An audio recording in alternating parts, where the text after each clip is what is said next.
Can you tell I'm in denial? You can't stay at the top forever. I was also very surprised when I looked at my phone and saw Joe Girardi dismissed. Well, I think mine were with common sense. I think now belongs in the all-time greats top 10. Boston, I really think only got to this point because of a guy named Chris Middleton being out for the Bucks. That power play just was unbearable. It was humming. Man, am I happy. I knew that this was going to happen. I knew he was going to come back. When I think of New York Yankees now, is Judge. Probably people in the past when Jeter was coming up. I would be shocked. A little bit hurt. Hey, this is Greg Tepper of Dave Campbell's Texas Football, TexasFootball.com, and Valley Sports Southwest. You are listening to Outsiders Opinions with Kevin and Austin. What's up, y'all? Welcome to our NFL Opinions of the Week.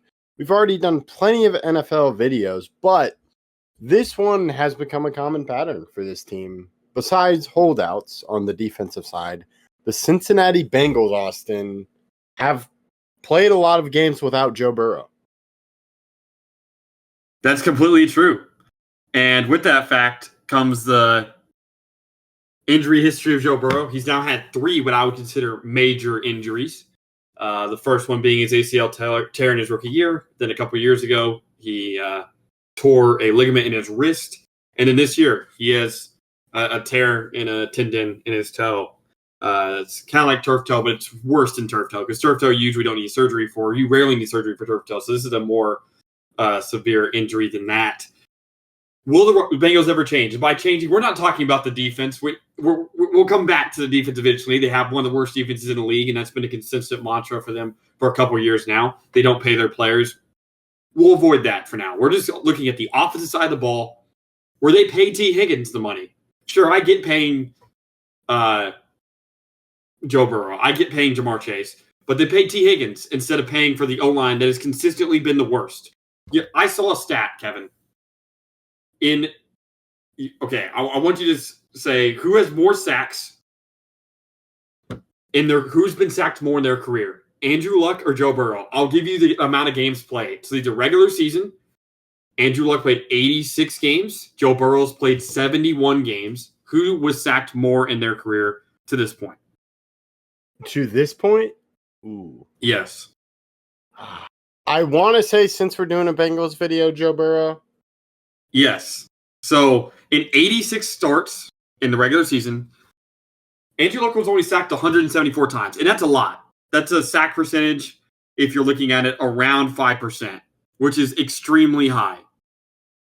Joe Burrow in 71 games. So he's only played 71 to Andrew Luck's 86. 201 sacks. That is a lot more sacks in 15 less games. 201 versus 174. That is 27 more sacks in 15 less games. If you do the math, 201 divided by 71, that is crazy. He almost gets sacked 3 times a game. A game. That is unsustainable. And I know that this guy was joking for a little bit. Sure. But really, he wasn't. I had a friend that's saying that Joe Burrow is going to retire. And he may not be lying. I mean, there's a serious thing that he could retire early. And I would not be shocked if he ended up doing that. I would. It's hard because Andrew Luck was so shocking. Thinking about it, it's interesting because I don't want to say Andrew Luck wasn't that way. I think Andrew Luck was incredibly competitive, but it was coming back from so many injuries that I think he was like, I want to focus on something else. Joe Burrow, to me, I think still wants that Super Bowl ring and wants to chase it. But it is a lot of injuries to come back from. And thinking about it, they did invest in the O-line by going with a first-round draft pick with Amarius Mims. But this year they went on the defensive side of the ball. They did draft Dylan Fairchild in the 3rd round this year, and they signed Orlando Brown Jr. a few years ago, but they really need to figure they really need to invest highly in it and just keep getting picks. And it has to be a consistent focus for them. Do you think this is a wake-up moment for the organization? Yes, I would say so, because you have invested so much money in the offensive side of the ball. It has to work. You can't rely on your defense like you did a few years ago. Why, if you're a Bengals fan, should you trust the change? Because they haven't changed up to this point. I think they're starting to change. And I think a big part is taking Amarius Mims with that high draft pick last year.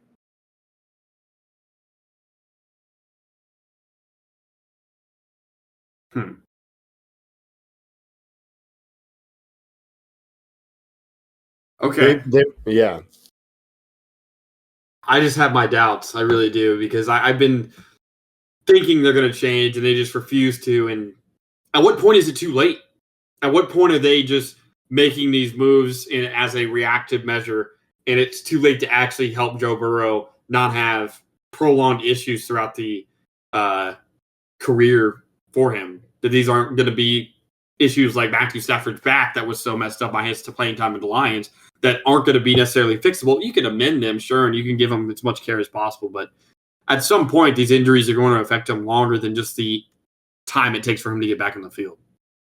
Yeah, I think it's on the borderline of it's almost too late. You really need to invest kind of what, of course, we still have to see how it is, but what the Bears did in the offseason for me, where they're trading for Joe Thuney, they traded for another guard from the Rams.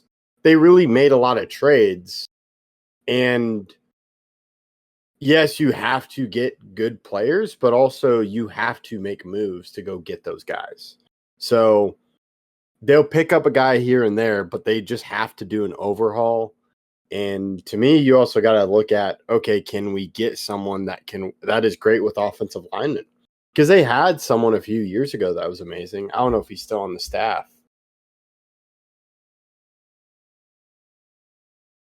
Yeah, I don't know. I want to say it was like the offensive line coach right now is Scott Peters. He's in his first year in 6 years the NFL.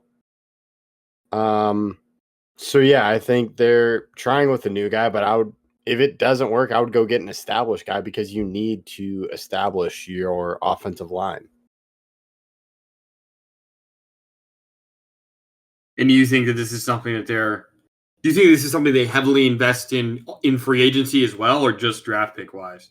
I think you have to with the short turntable they are on now, because you've already invested money in your three primary offensive weapons, one being Joe Burrow, the other being T. Higgins and Jamar Chase. So you really need to go fix it now. And draft there is developing. You need to go make trades and bring guys in.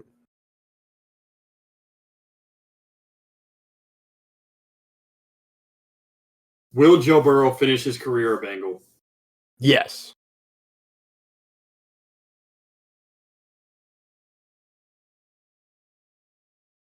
I can't say it as confidently as you did.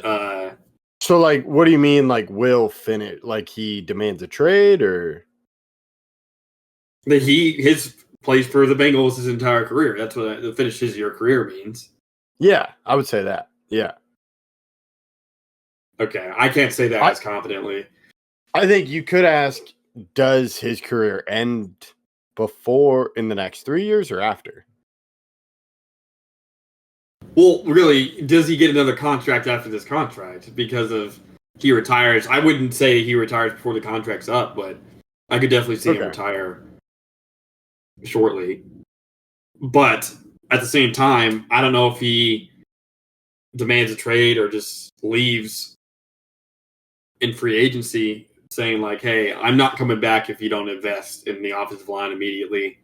I saw a lot of people compare this to Carson Palmer, who obviously had a great stretch at the end of his career with the Arizona Cardinals and dealt with a lot of injuries when he was with Cincinnati. So I'm not going to make any takes either way, but I could definitely see him be out of a Bengals uniform sooner rather than later, whether it's retirement or not. Yeah, I'm gonna say that's hard. I can see it, but I'm gonna say I don't see that happening. I see him staying, and I see the Bengals investing more in the offensive line. But it can't be. I don't trust the ownership. If you're not willing to pay for the defense, are you willing to pay for the O-line? I think you are, given from just a primary business standpoint. You have already put money. You're losing value by not having Joe Burrow out there and paying that much money to him. That's fair. I mean, we'll have to see, but I have my doubts. Yeah, and it is fair. They have given reasons for doubt, so we'll have to see what happens. I'll let you close this one out. Yeah, thank you guys for listening. Please let us know whether you guys think that Joe Burrow will retire relatively soon from this, or if he ends up playing a normal length career for a star QB.